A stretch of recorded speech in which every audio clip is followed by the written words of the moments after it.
అక్కకు, ప్రతి చెల్లెమ్మకు, ప్రతి అవ్వకు, ప్రతి తాతకు, ప్రతి సోదరుడికి, ప్రతి స్నేహితుడికి, ప్రతి చిన్నారికి కూడా ఈ రాజ్యాంగ ఆవిర్భావ దినోత్సవం సందర్భంగా నా హృదయపూర్వక అభినందనలు.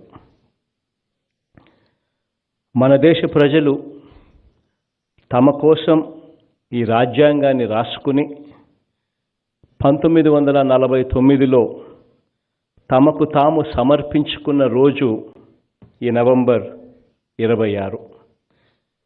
ఈరోజు రాజ్యాంగ దినోత్సవం.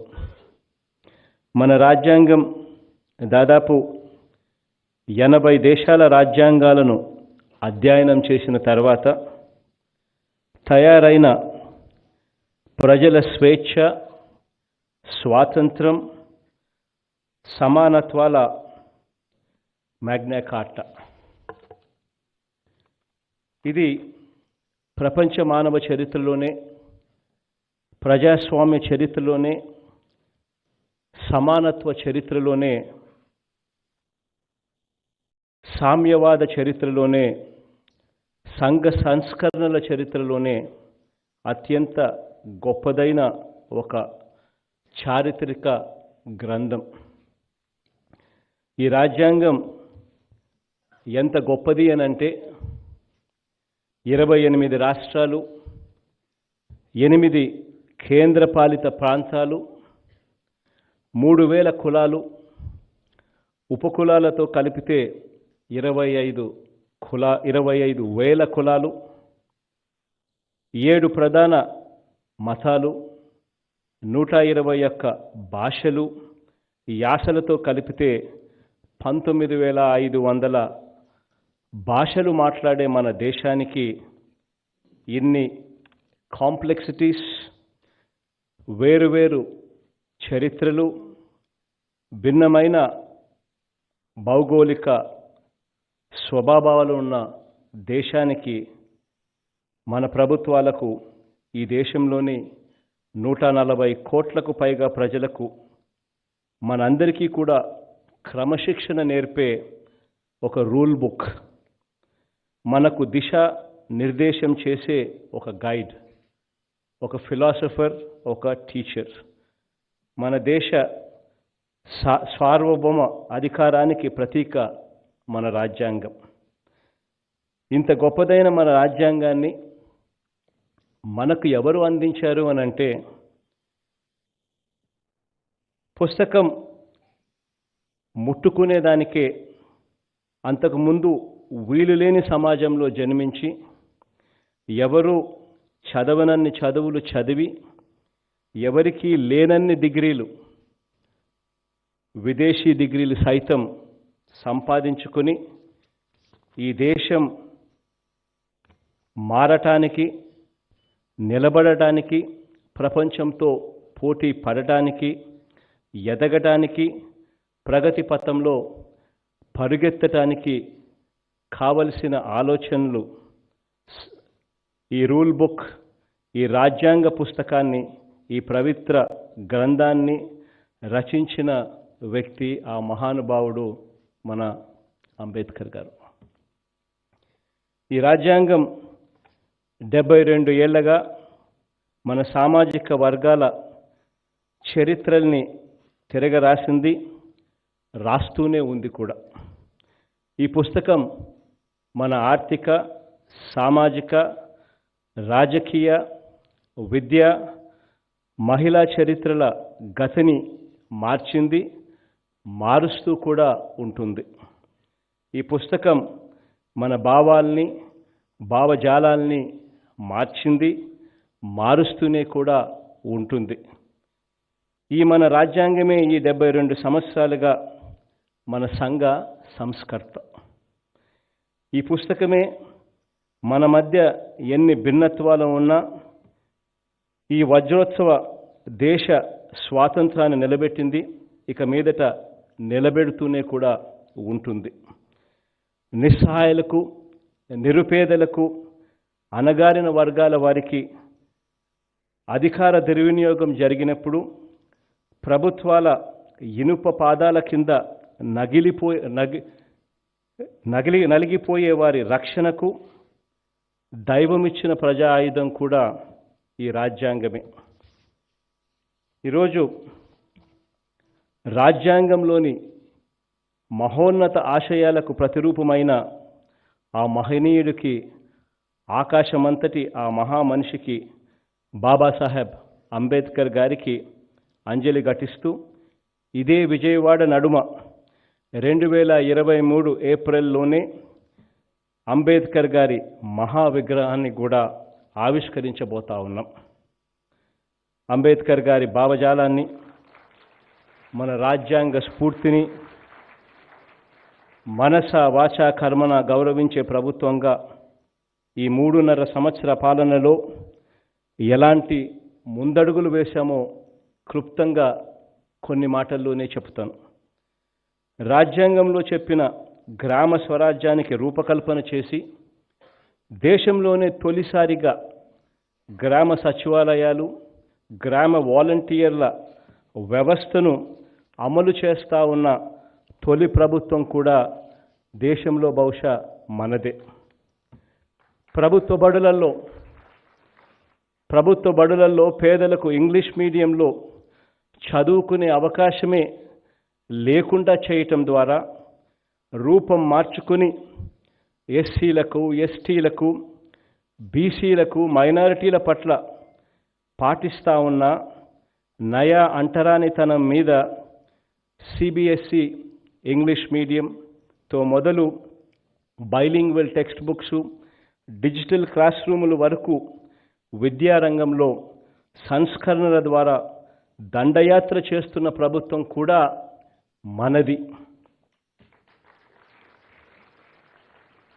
నామినేటెడ్ పదవులు, నామినేటెడ్ పనులలో 50% ఎస్సీ, ఎస్టీ, బీసీ, మైనారిటీలకే రిజర్వేషన్లు కల్పిస్తూ ఏకంగా చట్టం చేసి అమలు చేసిన తొలి ప్రభుత్వం కూడా మనదే. అందులోనూ 50% మహిళలకు రిజర్వేషన్ కల్పించిన మొట్టమొదటి ప్రభుత్వం కూడా మనదే. మహిళా సాధికారతకు అర్థం చెబుతూ జగనన్న అమ్మఒడి, వైఎస్ఆర్ చేయూత, వైఎస్ఆర్ ఆసరా, వైఎస్ఆర్ సున్నా వడ్డీ, 30 లక్షల ఇళ్ల పట్టాలు అక్కచెల్లెమ్మల పేరుతోనే రిజిస్ట్రేషన్, ఇప్పటికే మంజూరు చేసిన 21 లక్షల ఇళ్ల నిర్మాణం, దిశ యాప్, దిశ పోలీస్ స్టేషన్లు వంటి అనేక ముందడుగులు వేసిన మహిళా ప్రభుత్వం కూడా మనదే.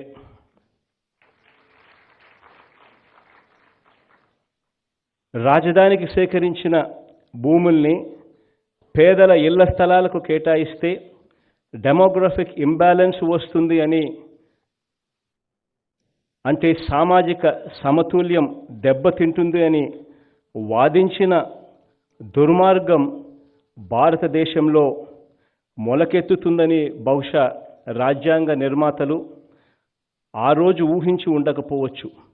ఇలాంటి వాదాలతో కూడా మనం యుద్ధం చేస్తూ ఉన్నాం.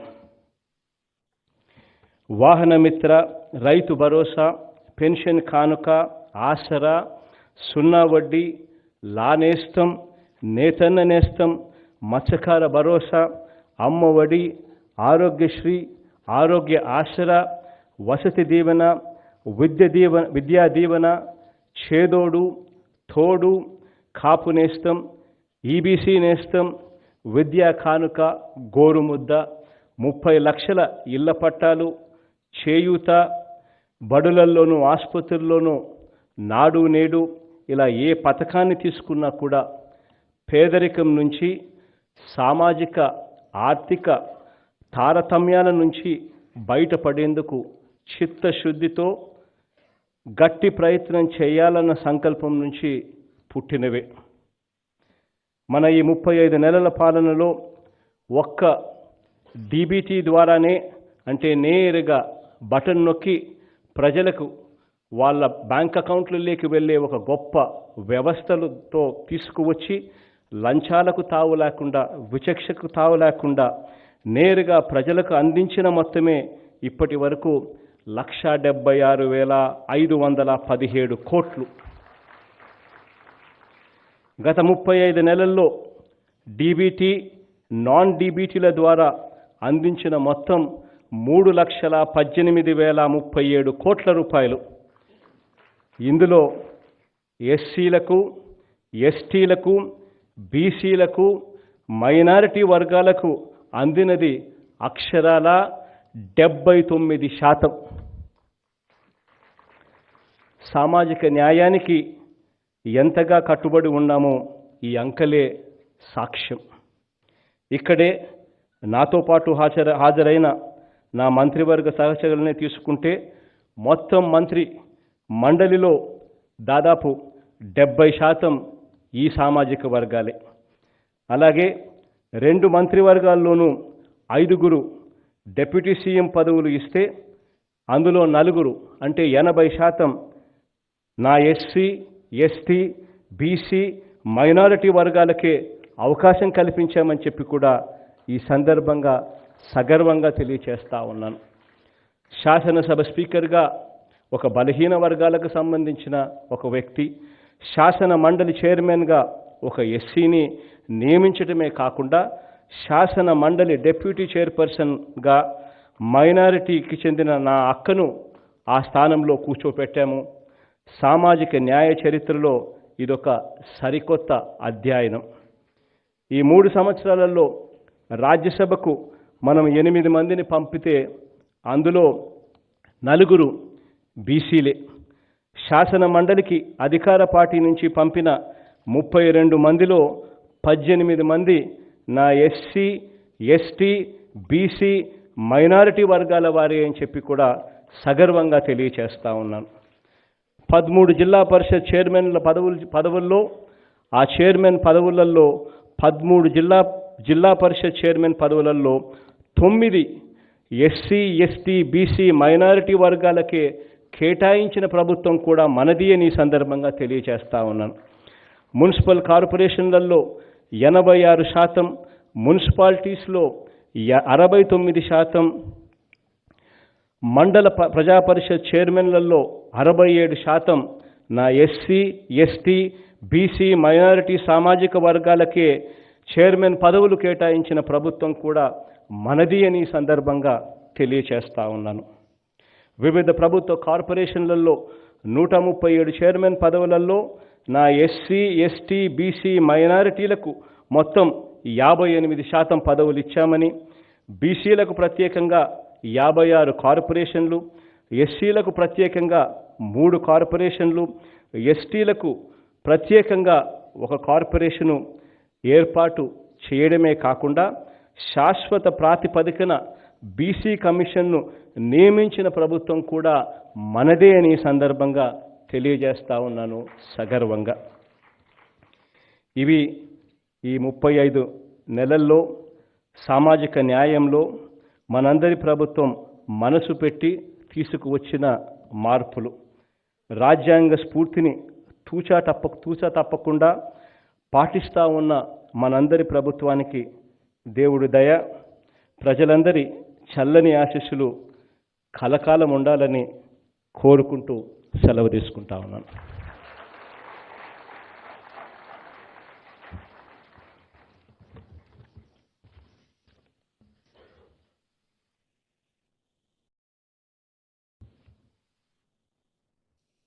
Thank you, sir.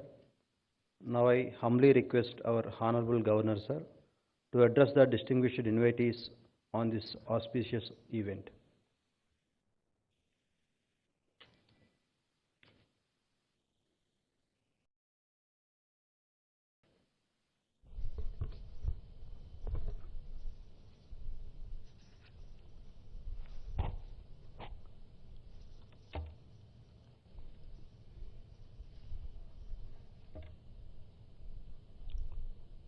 Sri Y.S. Jagan Reddy, Honorable Chief Minister, Deputy Chief Ministers, Chairman and Deputy Chairman, Andhra Pradesh Legislative Council, Speaker and Deputy Speaker of Andhra Pradesh, Legislative Assembly, Cabinet Ministers, Judges of High Court of Andhra Pradesh, leaders of opposition, Chief Whip, Andhra Pradesh, chairpersons of various organizations, advisors to government, chairperson, Jilla Parishad, entire district, Mayor and Deputy Mayor of Vijayawada Municipal Corporation, members of Parliament, MLAs, MLCs,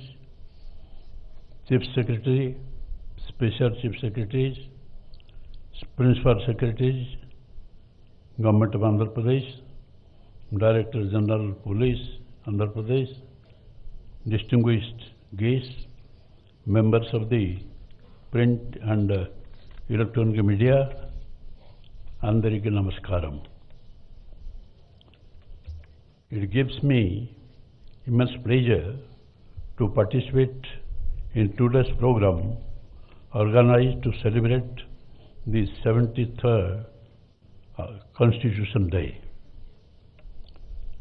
As you all know, the Constitution Day, also known as Samvidhan Divas, is celebrated on 26th November every year to commemorate the adoption of the Indian Constitution and Jan Bhagidari, and to honor and pay tributes to Bharat Ratna Baba Sahib Dr. Bhimrao Ambedkar and founding fathers of the Constitution for their great contribution. The people of the nation can never forget the services of the makers of the Constitution for giving us the principle on which we derive our freedom and equality to ensure harmony in the society. The Constituent Assembly adopted the Indian Constitution on 26 November 1949 and it came into effect from 26 January 1950. The 73rd Constitution Day being celebrated today is an important day as it forms part of the ongoing Azadi Ki Amrita Mahotsav celebrations commemorating 75 years of independence of India. This year, the Constitution Day is being celebrated with theme Bharat Loktantra Ki Janani, India the mother of democracy. India, with all its plurality, is today the world's largest successfully working democracy, to the great surprise of many countries of the world, because the Indians are infused with the spirit of equality and have had a Loktantrik Parampara since the ancient Vedic times. The idea of Bharat is cherished by millions and millions of Indians living all over the world since times immemorial. It is a well-known fact that Bharat and its system of Lokatantra have influenced civilizations across the world. It is from this line of Bharat that the culture and serving the masses has originated, that made the world to become aware of Lok and Tantra, complement with each other to extend good governance to the people. There is a distinction between Prajatantra meaning democracy, Jantantra, meaning people and the king, Loktantra, meaning welfare of the people. The first relate to political system of democracy. The second relates to political power held by the people. And the third relates to the representative governance for the welfare of the people. The Bharata Rashtra and the Hindu culture and civilization have survived in the face of 2000 years of alien invasion of different ethnicities and cultures due to its unity in diversity and being a single large community that existed to south of the Himalayas and the north of the ocean. There is plenty of evidence available in the nature of archaeological monuments, literary works, numismatic, epigraphical and spiritual scriptures, etc., that establish the fact that the system of democracy was evolved in Bharat ages ago. Several provisions of the Indian Constitution can be related to mention of harmony of existence in Vedic literature, fundamental unity, right to life, and existence of all beings that find a place in Upanishads, and the importance of expression of truth, selfless action, ethical and moral struggles of human life, dharma, spiritual awakening emphasized by Bhagavad Gita. Dharma, the regional and moral law governing individual conduct, originated from the Vedas, is a time immemorial concept that has been the core of the Indian society since ancient times. Dharma is the Indian version of natural law,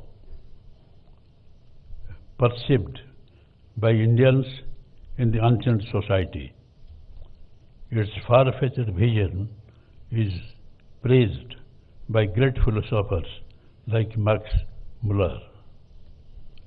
During the British rule, the civil rights and the liberties enjoyed by the people were taken away. Indians were treated ruthlessly and arbitrarily, suppressed in every sphere of life, ranging from political to social and economic. Indians fought back for the rights and liberties that they enjoyed earlier under the law of Dharma. During his famous Champaran trial, Gandhiji remarked that he disobeyed the law not to show disrespect to British law, but in obedience to higher law of our being, the vice of conscience, by which he meant dharma. The struggle for independence, or the struggle for basic rights and civil liberties that one as a basic human being should enjoy, and the same was kept in mind while making the Constitution of India. Hindu law or dharma has been codified according to the changes in the society, as it was realized that the ancient way should yield to the realistic approach of life.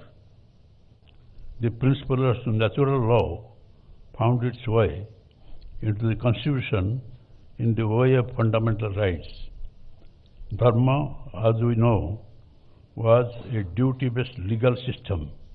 By current legal system became a right-based one. As you all are aware, the fundamental rights are not absolute and they too have certain restrictions. The concept of welfare state, which is the nature of the state today, is found to have roots in Dharma. The human rights and fundamental rights are derived from Dharma, and ample evidence of it is available in Rig Veda. Dharma is one of the many sources of modern law that is shaping our society. Hence, it can be said that Dharma and law are closely related. Granville Austin, an American scholar, said about the Indian Constitution that the Indian Constitution is the first and foremost a social document. The Constitution lays down the national goals of our country: democracy, secularism, socialism, and national integration, and spells out rights and duties of the citizens. The Constitution empowers the citizen by protecting their rights, and the citizen empower the Constitution by adhering to their duties. Fundamental duties enjoins upon the citizens of India to uphold and to protect the sovereignty, unity and integrity of India, and ideals and institutions included to the Constitution. Citizens should live in a spirit of common brotherhood, transcending religious, linguistic and regional diversities, to renounce practices derogatory to the dignity of women, develop scientific temper, and preserve our rich cultural heritage. On this occasion, I like to tell you that we feel proud to say that India is the mother of the democracy, and the democracy has come out of Vedas, Upanishads, and we have this democracy. At least an attempt has been made once, that is in 1975, when there was a promulgation of emergency and there was a darkness in the constitutional field all over India, and the rights of the citizens, like freedom of speech and expression, right to liberty and life, had been withdrawn, and that was a black period, and about 150,000 people had been thrown to the jail, and many of us are also inside the jail at that time because of joining the Save Democracy movement of Jayaprakash Narayan. And that is the only instance where there was an attack on democracy. And thereafter, when Janata Party government came to power, there was an amendment that now it will be difficult to murder democracy again. Now, in India, we want to solve everything by democratic method. India is now playing a key role in international politics. Recently what happened, you know, when there was war between Russia and Ukraine, and it was going, there was apprehension amongst the people of the entire world that there will be third world war. The Honorable Prime Minister Narendra Modi said that this is a different time has come, the era of war has been over, and there is no problem of the world which cannot be solved by discussion. So adopt that method.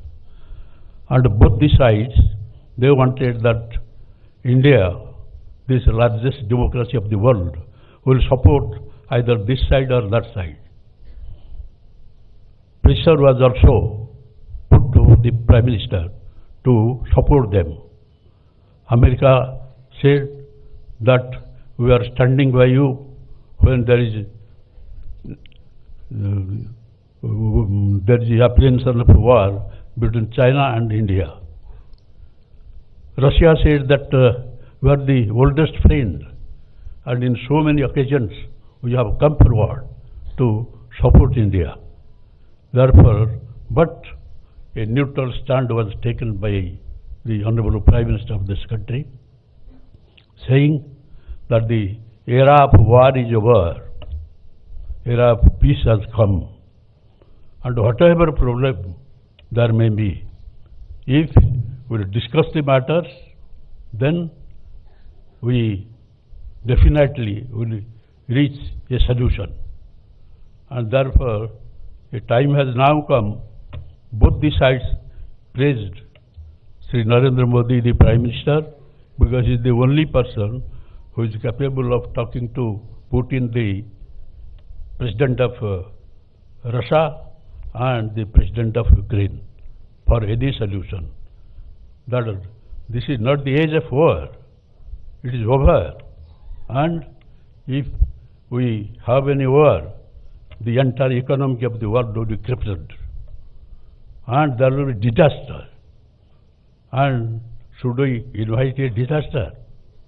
Therefore, everybody is now praising the Honorable Prime Minister, and this is a day, Constitution Day, and we have the best Constitution of the world, and this is the oldest, this is now the mother of the Constitution. From since thousands of years we had democracy. Of course, at times there was invasion on democracy. So on this day we must take oath that the rights of the citizens must be protected by any means. There are downtrodden people of the society who are not enjoying the rights and the privileges which are being given to the citizens. Therefore, you must stand by them, help them to protect their rights. Then this day, observing this Constitution Day, will be successful. Thank you all.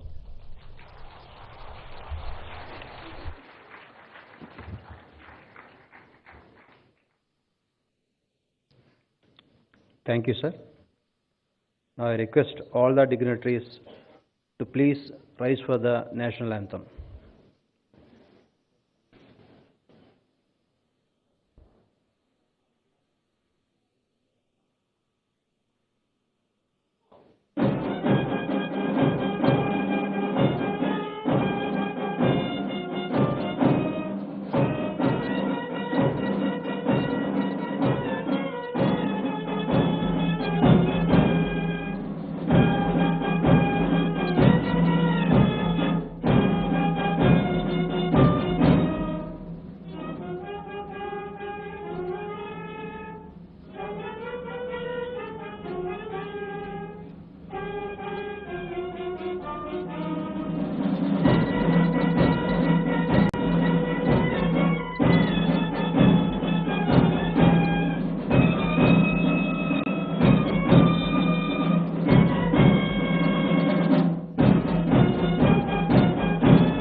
Thank you. I extend my sincere thanks to all the dignitaries present here. I request all the dignitaries to please participate in the high tea.